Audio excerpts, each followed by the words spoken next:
అందరూ ఎదురు చూస్తున్నారు. మా రాశి ఎలా ఉంది, మా వాసి ఎలా ఉంది, దీని గురించి ఒక్క మాట నేను చెబుతాను. చాలామందికి ఏమిటి అంటే ఆదాయ వ్యయాల మీదనే లెక్క, రాజపూజ్య అవమానాల మీదనే లెక్క. కానీ మా జ్యోతిష్శాస్త్ర పరంగా ఇవన్నీ ఎందుకు అంటే మిమ్మల్ని కాస్త ఎంకరేజ్ చెయ్యటానికే తప్ప ఇది పట్టుకొని మీరు నీరసించిపోకండి. ఎందుకంటే ఒక్కొక్క పంచాంగకర్త ఒక్కొక్క రకంగా రాసే అవకాశం ఉంది.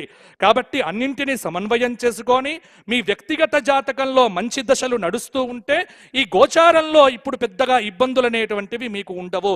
ఇది తెలుసుకోండి. మేషరాశి ఆదాయం 14, వ్యయం 11, రాజ్యపూజ్యం 5, అవమానం 7. ఏలినాటి శని ప్రారంభమైందే. మేషరాశి వారు జాగ్రత్తగా ఉండాలి. వృషభ రాశి ఆదాయం 8, వ్యయం 5, రాజ్యపూజ్యం 1, అవమానం 3. వృషభ రాశి వారికి పండింది పంట. ఈ సంవత్సరము ఏది మొదలు పెట్టినా విజయప్రాప్తి విజయప్రాప్తి విజయప్రాప్తే. వృషభ రాశి వారు అప్పులిచ్చే స్థాయిలో ఉంటారో ఏమీ భయము లేదు, కష్టాలన్నీ దూరమైపోయాయి. మిథున రాశి ఆదాయం 14, వ్యయం 2, రాజ్యపూజ్యం 3, అవమానం 6.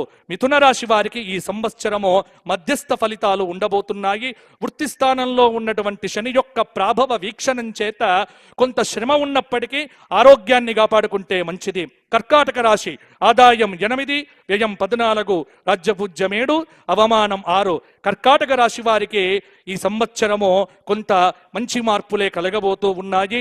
భగవద్ ఆరాధన, రామచంద్ర ఆరాధన చేస్తే మంచిది. సింహరాశి ఆదాయం 11, వ్యయం 1, రాజ్యపూజ్యం 3, అవమానం 6. సింహరాశి వారికి ఈ సంవత్సరము కొంత అష్టమ శని యొక్క దోష ప్రభావం చేత ఇబ్బంది పడే ఆస్కారం ఉంది. కానీ ఏకాదశంలో ఉన్న గురువు యొక్క అనుగ్రహం చేత మంచి పనులకు డబ్బులు ఖర్చు పెడతారో బాగుంటుంది. కన్యారాశి ఆదాయం 14, వ్యయం 2, రాజ్యపూజ్యం 6, అవమానం 6. కన్యారాశి వారికి ఈ సంవత్సరం గతం కంటే బాగుంటుంది. మంచి ఫలితములతో ముందుకెళ్తారు. ఇక తులారాశి ఆదాయం 8, వ్యయం 5, రాజ్యపూజ్యం 2, అవమానం 2. ఇక్కడే ఒక నిమిషము ఆగాల్సిన పరిస్థితి. ఎందుకోసము అంటే నేను రాసుకున్నటువంటి మాట ఒక్కటి నేను ఇక్కడ చెప్పబోతూ ఉన్నాను. మనం అందరం కూడా ఎదురు చూస్తున్నటువంటిది ఏమిటి అంటే మరి గౌరవనీయులైనటువంటి ముఖ్యమంత్రి వర్యుల వారిది ఏమిటి, వారి యొక్క నక్షత్రం ఏమిటి, వారి యొక్క రాశి ఏమిటి అనేటువంటిది. ఎందుకంటే రాజుది చూస్తేనే రాజ్యం బాగుంటుంది. కాబట్టి ఈ సంవత్సరం కనుక నేను ఇక్కడ వారిది చూడగా వారిది అద్భుతంగా తులారాశి అయింది. చిత్తా నక్షత్రంలో వారు జన్మించినారు. ఈ సంవత్సరం ఏమిటి అంటే విశేషం ఏమిటి, వారికి అద్భుతమైన పంచమాధిపతి సప్తమాధిపతి వెళ్ళి భాగ్యస్థానంలో ఉన్నటువంటి బుధుడు యొక్క మహాదశ అనేటువంటిది వారి జాతకంలో ప్రారంభమైంది, మొన్ననే ప్రారంభమైంది. కాబట్టి వారికి అద్భుతమైనటువంటి అవకాశములతో పాటు పేరు ప్రఖ్యాతులు, కానీ విపరీతమైన నరఘోష వారిని కొంత కదిలించి వేస్తూ ఉంటుంది. కాబట్టి నరఘోష నుంచి వారు దూరం కావటానికి నిరంతరం లక్ష్మీ నరసింహ సేవ, లక్ష్మీ నరసింహ ఆరాధన, కాలభైరవ అష్టక స్తోత్ర పారాయణాతులు తులారాశి వారు చెయ్యాలి. ఎందుకోసమంటే తులారాశి వారికి ఈ సంవత్సరము అద్భుతమైనటువంటి ఫలితాలు కలగబోతూ ఉన్నాయి. అలాగే తులారాశి ఆదాయం 8, వ్యయం 5, రాజ్యపూజ్యం 2, అవమానం 2. కాబట్టి తులారాశి వారికి ఈ సంవత్సరము తిరుగులేదు. వృశ్చిక రాశి ఆదాయం 14, వ్యయం 11, రాజ్యపూజ్యం 5, అవమానం 2. వృశ్చిక రాశి గౌరవనీయ ప్రధానమంత్రి గారి యొక్క రాశి. వృశ్చిక రాశి, వృశ్చిక లగ్నం వారికి కూడా కొంత ఇబ్బందికరమైన పరిస్థితులతో పాటు కొంత బాగానే ఉంటుంది. వీరికి వృశ్చిక రాశి వారు ఈ సంవత్సరం మధ్యస్థ ఫలితాలనే పొందబోతూ ఉన్నారు. ధనుస్సు రాశి ఆదాయం 11, వ్యయం 2, రాజ్యపూజ్యం 1, అవమానం 5. ధనుస్సు రాశి వారికి అర్ధాష్టమ శని దోషం ప్రారంభమైంది. జాగ్రత్తగా ఉండాలి, ఆరోగ్యాన్ని కాపాడుకోండి.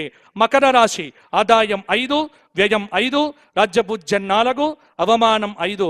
మకర రాశి వారికి ఈ సంవత్సరం అద్భుతమైన గ్రహ సంచారం. కష్టాలు దూరమైపోయాయి, సుఖాలు రాబోతున్నాయి. దైవారాధనతో ముందుకు వెళ్ళండి. నీరసం నుంచి అద్భుతమైనటువంటి ఆనందంలో అడుగు పెడతారు. కుంభరాశి ఆదాయం 5, వ్యయం 5, రాజ్యపూజ్యం 7, అవమానం 1. కుంభరాశి వారికి గత సంవత్సరం కంటే పర్వాలేదు, కొన్ని ఇబ్బందులు, కొంచెం కష్టం, కొంచెం నష్టం, కొంచెం ఇష్టం, ఈ 3 ఫలితాలు వీరి జాతకాల్లో చూడవచ్చు. ఇక వచ్చింది బాబు ఏమిటి అంటే మీనరాశి. ఇక మీనరాశి గురించి నేను చూస్తే ఎంతమంది భయపడుతున్నారు, చాలా మందిని భయపెడుతున్నారు. మీనరాశి వాళ్ళందరూ పోతారని ఎవరో చెప్తూ ఉంటే నేను చూసా. ఇది కాదండి. మీనరాశి వారికి ఎందుకు అంటే ఒకే మీనరాశిలో షష్టగ్రహ కూటమి రావటం మీనరాశి వారికి కొంత ఇబ్బందికరమైన పరిస్థితి. కానీ భయపడకండి, ఎందుకంటే 6 గ్రహాలు ఏవైతే ఉన్నాయో బలంగా లేవు. ఇక్కడ బలంగా లేనటువంటి గ్రహముల యొక్క ప్రభావము పెద్ద చూపించదు. కాబట్టి షష్టగ్రహ కూటమో ఏదో ఇబ్బంది పెడుతుంది, మీనరాశి వాళ్ళంతా ఏదో అవుతారు, ఏమీ కారు. భగవత్ చరణారవిందముల మీద శిరస్సు పెట్టిన వాడికి అభయం సర్వభూతేభ్యః దదామి ఏతద్వ్రతం మమ. కాబట్టి మీనరాశి వారు ఎక్కువగా గుళ్ళల్లో గడపండి, దైవారాధన చెయ్యండి, మంచి పనులు చేయండి, భగవత్ ప్రార్థన చేస్తే మీనరాశి వారికి ఈ సంవత్సరం అనుకూలంగా ఉండబోతోంది. ఈ